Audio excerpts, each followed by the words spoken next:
Yes students, good morning. अपना जो chapter चल रहा था वो था इलेक्ट्रिक पोटेंशियल। इलेक्ट्रिक पोटेंशियल के अंदर अपन ने पोटेंशियल के बारे में कुछ स्टडी करी थी। इलेक्ट्रिक पोटेंशियल के अंदर अपन ने देखा था कि पोटेंशियल की डेफिनेशन क्या थी कि किसी भी चार्ज को इंफिनिटी से अपन किसी इलेक्ट्रिक फील्ड में पॉइंट तक लाएंगे तो उसमें कितना वर्क डन करना पड़ेगा। That's called electric potential. V = W upon Q अपन ने देखा था। इसकी यूनिट क्या देखी थी बच्चों? वोल्ट देखी थी। क्या देखी थी? क्वालिटी ऑफ वोल्ट थी। उसके बाद में पोटेंशियल डिफरेंस अपन ने देखा था कि कोई कंडक्टर या कोई दो एलिमेंट के बीच में जितना पोटेंशियल का वोल्टेज का जितना डिफरेंस था उसको अपन पोटेंशियल डिफरेंस बोला था। उसके बाद अपन इलेक्ट्रिक पोटेंशियल फाइंड आउट किया था एक पॉजिटिव चार्ज के कारण, एक यूनिट चार्ज के कारण क्यू चार्ज लिया था। उसे अपन ने कितने डिस्टेंस पे फाइंड आउट किया था? r डिस्टेंस पे जो इलेक्ट्रिक पोटेंशियल फाइंड आउट किया था वो कितना आया था? V = kq r आया था। इलेक्ट्रिक फील्ड इंटेंसिटी में अपन ने जो पढ़ा था बच्चों वो क्या था? kq/r²। देखो रिलेशन अपन को ना कंपेयर करके पढ़ना है। इलेक्ट्रिक फील्ड को इलेक्ट्रिक पोटेंशियल के साथ कंपेयर करते हुए पढ़ना है इसको, ठीक है ना? तो अपन को कंफ्यूजन भी नहीं रहेगा, इजीली याद भी रहेगा। तो ये अपन ने देख लिया था। इससे पहले अपन ने फर्स्ट चैप्टर में ये भी पढ़ा था इसके बाद में कि जब एक से ज्यादा चार्ज हो जाएंगे, ठीक है ना, तब अपन ने इलेक्ट्रिक फील्ड इंटेंसिटी क्या फाइंड आउट की थी। वैसा वैसा अपन यहां पे भी फाइंड आउट करेंगे कि जब एक से ज्यादा चार्जेस हो जाएंगे तो इलेक्ट्रिक पोटेंशियल कितना रहेगा वो अपन को क्या करना है? फाइंड आउट करना है। तो आज अपना जो फर्स्ट नेक्स्ट जो रहेगा वो है कि electric potential due to group of charges. अपनी जो हेडिंग रहेगी वो क्या है? ग्रुप ऑफ चार्जेस के कारण इलेक्ट्रिक फील्ड इंटेंसिटी कितनी होगी वो आपको फाइंड आउट करना है। इससे पहले अपन ने देखा था कि जो प्लस क्यू चार्ज होता है और माइनस क्यू बात, ये एस की बात है। कैसी बात है बच्चों? एस की बात है। एस की बात क्या है कि प्लस क्यू चार्ज और माइनस क्यू चार्ज के कारण जो अपन इलेक्ट्रिक फील्ड इंटेंसिटी देखा था उसको अपन ने ई देखा था, प्लस के कारण भी चाहे माइनस के कारण भी देखी थी। लेकिन इलेक्ट्रिक पोटेंशियल में एक चीज ध्यान रखनी है कि यदि पॉजिटिव चार्ज होगा बच्चों, कैसा होगा? पॉजिटिव, तो इलेक्ट्रिक पोटेंशियल बनेगा वो कैसा बनेगा? पॉजिटिव। और नेगेटिव होगा तो नेगेटिव के कारण ड्यू टू नेगेटिव चार्ज भी क्या होगा? नेगेटिव। ये तुम लोगों को क्या करना है? क्या पॉजिटिव पॉजिटिव नेगेटिव नेगेटिव। लेकिन इलेक्ट्रिक फील्ड में ऐसा मैंने मेंशन नहीं किया था, ये यहाँ की एस की बात है। तो अपनी फर्स्ट जो आज हेडिंग है वो क्या है? Electric potential due to group of charge. Electric potential due to group of charge heading डाल देंगे। इसके अंदर क्या रहेगा? Group of charges. तो देखो बच्चों यहां पे मैंने एक पॉइंट ले लिया P। क्या पॉइंट ले लिया? P। इस पॉइंट के आसपास चार्जेस पड़े हैं, जैसे Q1 चार्ज पड़ा है, ये Q2 चार्ज पड़ा है, ये Q3 चार्ज पड़ा है और ये Qn चार्ज पड़ा है। इससे मान लिया इसकी डिस्टेंस है वो कितनी है? R1। इससे इसकी डिस्टेंस है वो क्या है? R2। इससे इसकी डिस्टेंस है वो क्या है? R3। और इसकी डिस्टेंस है वो क्या है? Rn। अब अपन को रिजल्टेंट पोटेंशियल फाइंड आउट करना है, टोटल पोटेंशियल फाइंड आउट करना है कहां पे? P पॉइंट पे। कहां पे बच्चों? P पॉइंट पे। तो इसका जस्ट अपन ने एक थ्योरम पढ़ा था पहले कि उसके अकॉर्डिंग अपन इलेक्ट्रिक फील्ड इंटेंसिटी में भी देखा था कि सुपरपोजिशन प्रिंसिपल क्या कर रहा था कि जिस पॉइंट पर हम फाइंड आउट कर रहे हैं कि टोटल के कारण जितना भी होगा उसका अलजेब्रिक सम होगा। तो यहां पे भी सेम सुपरपोजिशन प्रिंसिपल के अकॉर्डिंग इसके कारण यहां पे, इसके कारण यहां पे, इसके कारण और इसके कारण, इन सबके कारण जितना P पे होगा ना वो सब का सब क्या हो जाएगा? उसका अलजेब्रिक सम हो जाएगा। वो अपना टोटल इलेक्ट्रिक पोटेंशियल होगा कहां पे? पॉइंट P पर। तो यहां पे अपन लिखेंगे पोटेंशियल एट पॉइंट P। मैं डायरेक्ट तुम लोगों को बता रहा हूं कि इसके ऊपर जो होगा प्रिंसिपल सुपरपोजिशन के कारण क्या होगा? V1 V2 V3 dot dot dot Vn ये रहेगा। अब V1 V2 V3 की वैल्यू क्या है? V1 मतलब due to Q1 charge, V2 due to Q2 charge और V3 is equal to due to Q3 charge. तो यहाँ पे अपन V फाइंड आउट कर रहे हैं तो V के कारण अपन को पता है electric potential due two point charge कितना होता है? kq अपॉन अपन ने पहले से पढ़ा है तो kq1 अपॉन r1 प्लस इसके लिए kq2 upon r2 plus kq3 upon r3 plus dot dot dot kqn upon rn। ये अपना क्या है? Total potential at point P। तो यहाँ पे अपन V is equal to K क्या आ जाएगा बच्चों? बाहर आ जाएगा, कॉमन आ जाएगा तो Q1 upon R1 plus Q2 upon R2 plus Q3 upon R3 plus dot dot dot Qn upon Rn। Qn upon Rn। ये अपना क्या है? Resultant potential at point P। किसी को कोई दिक्कत इसमें होनी नहीं चाहिए। अब इससे हमको एक और चीज देखने को मिल रही है, न्यूमेरिकल क्वेश्चन, जैसे छोटा सा न्यूमेरिकल क्वेश्चन आगे उसमें सॉल्व करोगे। जैसे बच्चों देखो, ये मैंने पॉइंट P लिया, अब मैंने मान लिया यहाँ पे Q1 चार्ज, यहाँ पे क्या है Q2 चार्ज, यहाँ क्या है Q2 चार्ज। अब बोल दिया मैंने इस Q1 और Q2 के बिंदु इस पॉइंट P है, इसमें पोटेंशियल कितनी होगा, कितना होगा, जैसे इसकी वैल्यू भी दे रहा हूं 2 कूलम, इसकी दे दो 3 कूलम। अब वो तो इसके कारण इसमें कितनी पोटेंशियल, इलेक्ट्रिक पोटेंशियल की वैल्यू होगी, तो पोटेंशियल कितना होगा वो अपन फाइंड आउट करना है। तो इसके कारण इस पे, इसके कारण इस पे क्या करोगे, प्लस कर लोगे, क्या हो जाएगा, इसके कारण मान लीजिए V1 है, इसके कारण V2, दोनों का फाइंड आउट करो, दोनों का ऐड कर दो, यहाँ पे टोटल आ जाएगा। ये तुम लोगों को क्या रखना है, ध्यान रखनी बात। तो यहाँ पे ये हेडिंग डालेंगे electric potential due to group of charges, इसके बाद में ये डेरिवेशन, छोटा सा डेरिवेशन है ये लिखेंगे। उसके बाद जस्ट बाद अपना जो इंपॉर्टेंट डेरिवेशन आ रहा है, जैसे अपन इलेक्ट्रिक फील्ड इंटेंसिटी में मैं बार-बार बोल रहा हूं, इस पूरे चैप्टर को इलेक्ट्रिक फील्ड इंटेंसिटी वाले से, इलेक्ट्रिक फील्ड वाले से अपन को कंपेयर करना है। बहुत ही इजी लगेगा, ओनली ई की जगह वी लगाना, बाकी कोई चेंजेस ज्यादा नहीं, नॉर्मल चेंजेस है। तो अपना जैसा अपन ने पहले पढ़ा था इलेक्ट्रिक डाइपोल, क्या पढ़ा था बच्चों, इलेक्ट्रिक डाइपोल, और उस डाइपोल में अपन ने देखा था इलेक्ट्रिक डाइपोल के अंदर अपन ने इलेक्ट्रिक फील्ड इंटेंसिटी देखी थी, electric field intensity find out की थी। तो उस इलेक्ट्रिक फील्ड इंटेंसिटी को अपन ने दो जगह फाइंड आउट किया था, एक तो कहां पे किया था, एक्सिस पॉइंट पे किया था, और सेकंड कहां पे किया था, इक्वेटोरियल पॉइंट पे किया था। कहां पे किया था, इक्वेटोरियल पॉइंट पे किया था। तो यहाँ पे अपन पोटेंशियल वो का वो सेम डेरिवेशन है, इलेक्ट्रिक पोटेंशियल, मस्त वाली हेडिंग डालेंगे सब लोग, electric potential due to electric dipole, electric dipole. अब इलेक्ट्रिक डाइपोल को अच्छे से जानते हो सब लोग कि ये चार्जेस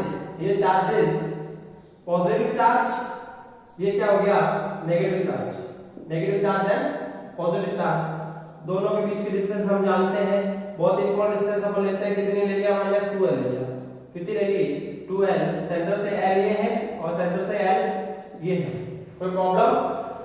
अपन इलेक्ट्रिक फील्ड इंटेंसिटी अलग अलग फाइंड आउट किया था, एक्सिस पॉइंट इधर लिया था, इक्वेटोरियल इधर लिया था। अपन यहां पे इलेक्ट्रिक पोटेंशियल के लिए कॉमन पॉइंट ले लेते हैं, यहां पे जो ना इक्वेटोरियल पॉइंट पे है ना ही एक्सिस पॉइंट पे है। फॉर एग्जांपल इसकी जो डिस्टेंस है सेंटर पॉइंट से है, इस O पॉइंट से वो कितनी है, r डिस्टेंस है, कितनी है बच्चों, r डिस्टेंस है, ये r ले लिया, ठीक है। यहां से ये जो डिस्टेंस है, मान ले इसकी डिस्टेंस है वो क्या है r2, और यहां से जो डिस्टेंस है इसकी क्या है r1, कितनी है बच्चों r1। इसमें किसी को कोई दिक्कत नहीं होनी चाहिए। अब अपन को फाइंड आउट करना है, क्या फाइंड आउट करना है, electric field intensity at point P, electric potential at point P, V find out करना है। क्या फाइंड करना है, V रिजल्ट में V फाइंड आउट करना है। उसके बाद में अपन इक्वेटोरियल पे कर लेंगे और एक्सिस पे कर लेंगे।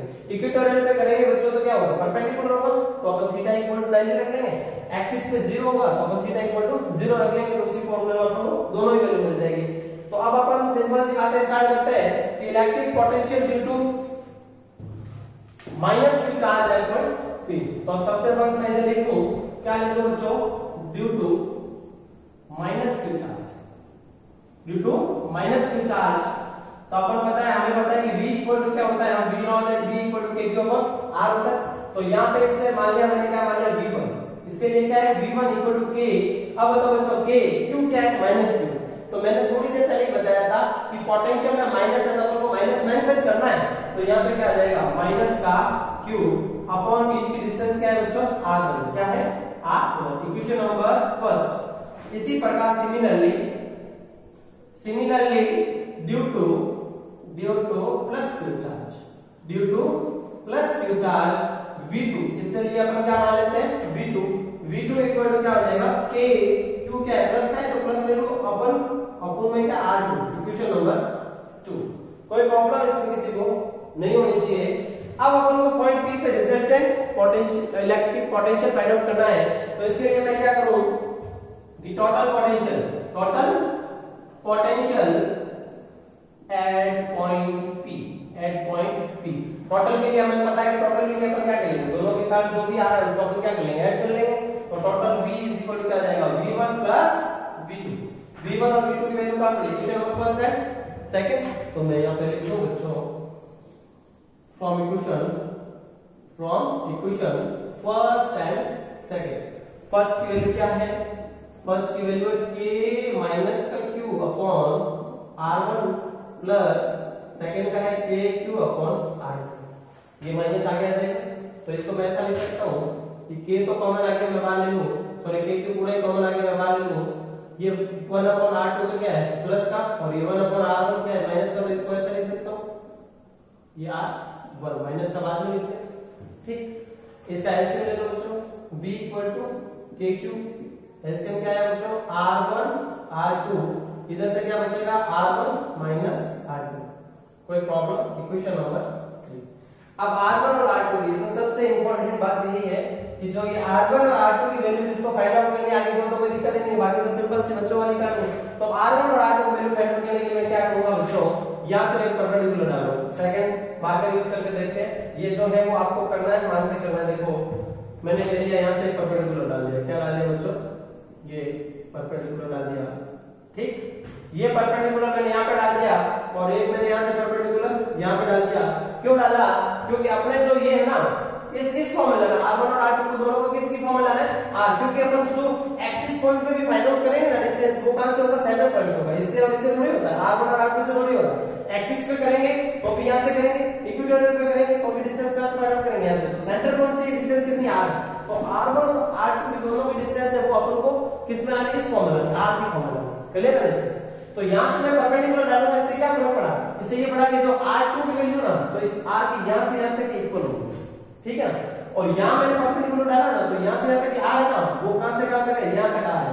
मतलब इसकी टोटल फाइंड आउट करने के लिए r1 के लिए r के अंदर ये टुकड़िया मेरे को क्या करना पड़ेगा, प्लस करना पड़ेगा, ये वाला टुकड़ा। और इसके अंदर r2 की वैल्यू फाइंड आउट करने के लिए क्या करना पड़ेगा, इस r में से इस टुकड़े को मेरे को क्या करना पड़ेगा, माइनस करना पड़ेगा। ये ध्यान रखना। ये मैंने नाम दे दिया a, ये b, ये b क्या है, डायपोल है।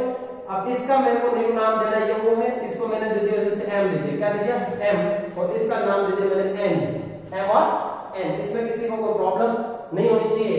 तो अपन r1 और r2 की वैल्यू फाइंड आउट कर रहे हैं, किसकी वैल्यू फाइंड आउट कर रहे हैं, r1 और r2 की। तो इसके लिए मैं सबसे फर्स्ट इसकी वैल्यू फाइंड आउट कर रहा हूं। तो इसको मैं क्या ले लूं, कौन सा ट्रायंगल है, in triangle OMB, in triangle OMB। इसमें क्या फाइंड आउट करो बच्चों, cos थीटा। अपन को पता है cos थीटा क्या होता है, पाकिस्तान भूखा प्यासा अपॉन पाकिस्तान भूखा प्यासा अपॉन हिंदुस्तान हरा भरा, साइन और cos base upon hypo, base upon hypo. तो cos theta equal to base क्या बच्चों, बेस तो ये आपको फाइंड आउट करना है OM अपॉन हाइपो क्या है, हाइपो ये OB है जिसकी वैल्यू क्या है L, क्या है L। तो OM की वैल्यू क्या आ गई, L cos थीटा आ गई, क्या आ गई बच्चों, L cos थीटा। सिमिलरली यहां पे भी वो की है कि बेस और हाइपो दोनों ये हाइपो सेम है, तो इसकी भी क्या आएगी L cos थीटा।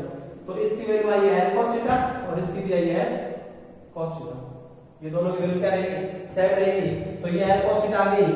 अब अपन को r1 और r2 की वैल्यू फाइंड आउट करनी है, तो r2 की जगह मैं क्या रखूंगा बच्चों, देखो r2 इक्वल टू क्या आ जाएगा, r2 इक्वल टू आ जाएगा ये r2, ये क्या आ जाएगा, टोटल r में से ये OM माइनस कर दो, r2 equal to r minus OM। तो r2 इक्वल टू क्या आ जाएगा, r माइनस OM की वैल्यू L cos थीटा, ये L cos थीटा। ठीक, सिमिलरली इसकी भी r1 इक्वल टू क्या आ जाएगा, r1 ये पूरा है तो इसको यहां तक तो ये क्या है r है, यहां से यहां तक तो क्या है r, और इसके आगे ये क्या हो जाएगा L cos थीटा प्लस हो जाएगा। तो r1 इक्वल टू क्या हो जाएगा, r plus L cos theta, ये अपना आ गया। चलिए अब r1 और r2 की वैल्यू पुट करने का इक्वेशन नंबर 3 में, तो फ्रॉम इक्वेशन लिख दो, from equation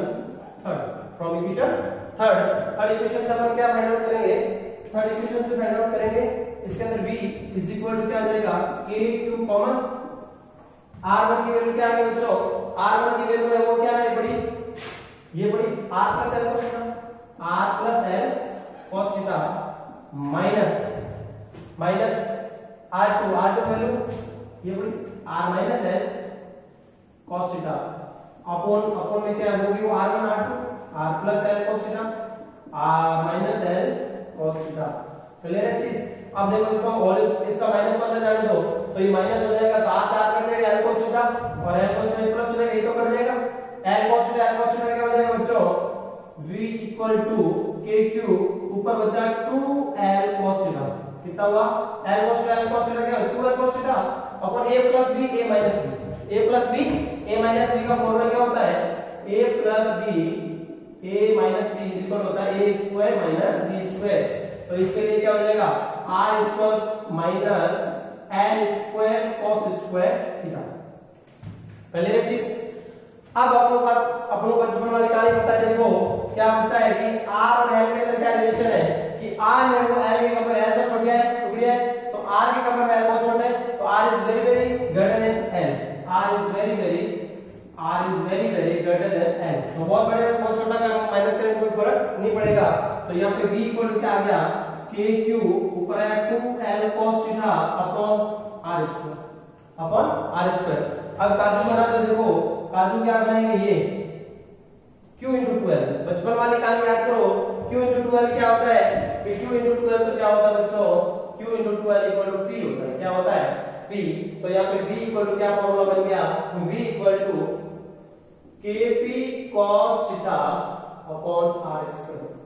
kp cos theta upon r square ये अपने पास कॉमन आया है। कॉमन किसके लिए आया है इस पॉइंट p पर। किस पॉइंट पे आया है पॉइंट p पे आया है। अपन को फाइंड आउट क्या करना है एक्सिस पॉइंट पे करना है और कहां पे करना है जो इक्वेटोरियल पॉइंट पे करना है।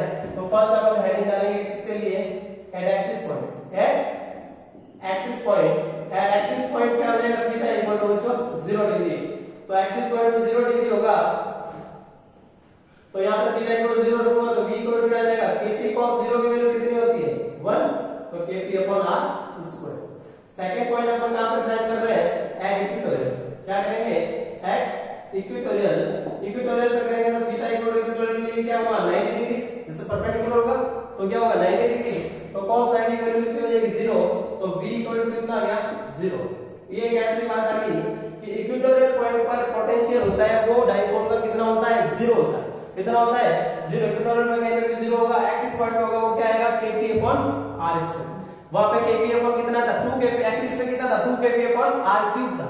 यहां पे kp अपॉन r स्क्वायर। ठीक वहां पे इक्वेटोरियल पे 2 kp अपॉन r क्यूब था। यहां कितना है 0। कभी-कभी क्वेश्चन ऐसा पूछा जाए कि डाइपोल का ऐसा point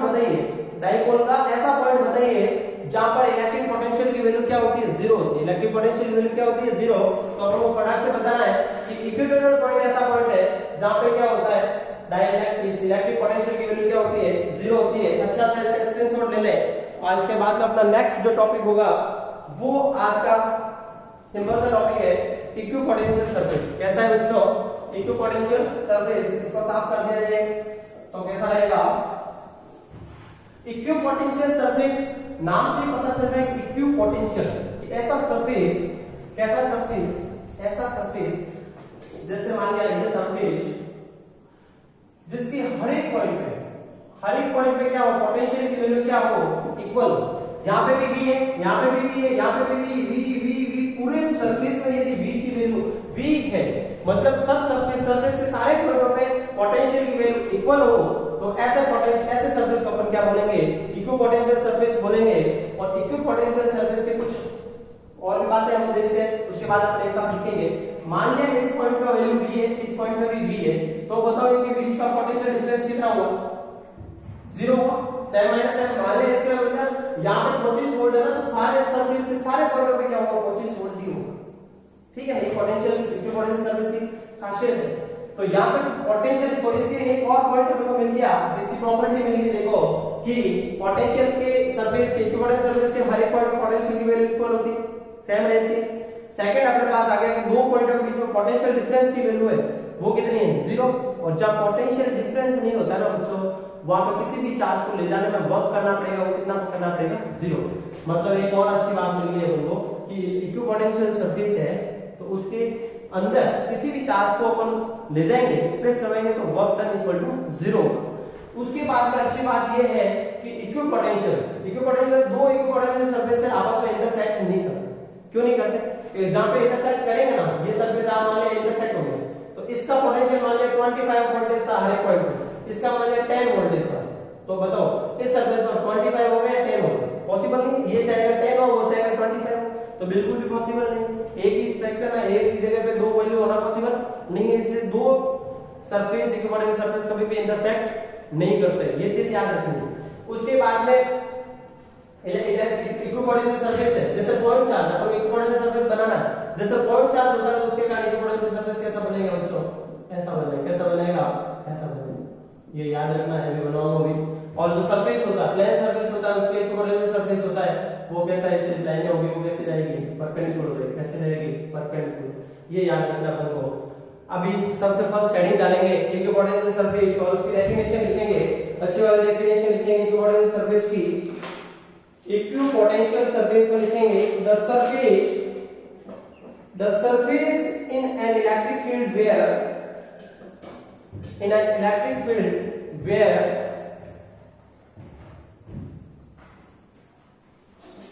the value of electric potential is same at all the points on the surface is called equipotential surface. ये ध्यान रखना है। इक्विपोटेंशियल सरफेस की इसका डायग्राम बना लो, उसके बाद मैं जो इसकी प्रॉपर्टीज में बताता हूँ। ये पॉइंट चार्ज के कारण नहीं होगा, तो इसका इक्विपोटेंशियल सरफेस आप ऐसा बनाएंगे, पॉइंट चार्ज का क्योंकि इसका एक पॉइंट पे क्या होगा, इक्विपोटेंशियल सरफेस इक्वल हो, ठीक है ना ये। और यदि अपन प्लेन सरफेस की बात करें, ये प्लेन सरफेस मान लिया, तो ऐसे रहेगा। कैसे रहेगा बच्चों, ऐसा रहेगा। क्लियर है चीज। ये दोनों पॉइंट डायग्राम बनाओ, उसके बाद में हेडिंग डालेंगे properties of equipotential surface. Properties of equipotential surface के अंदर लिखेंगे सबसे first the potential at each point on equipotential surface is equal. First point लिखेंगे the potential at each point on the equipotential surface is equal. Next point लिखेंगे the work done in moving a point charge from one point to another point is zero in equipotential surface. Third point लिखेंगे the direction of electric field is always perpendicular to the plane, always perpendicular to the plane, ठीक है। Electric field की direction होगी वो क्या होगी, perpendicular रहेगी plane के। नेक्स्ट लिखो नो टू इक्विपोटेंशियल सरफेस और प्लेन कट ईच अदर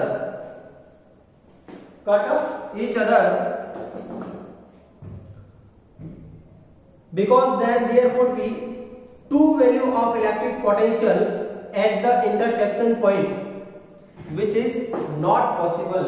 जो इंटरसेक्शन पॉइंट होगा उसके ऊपर दो वैल्यू होगी जो कि पॉसिबल नहीं है।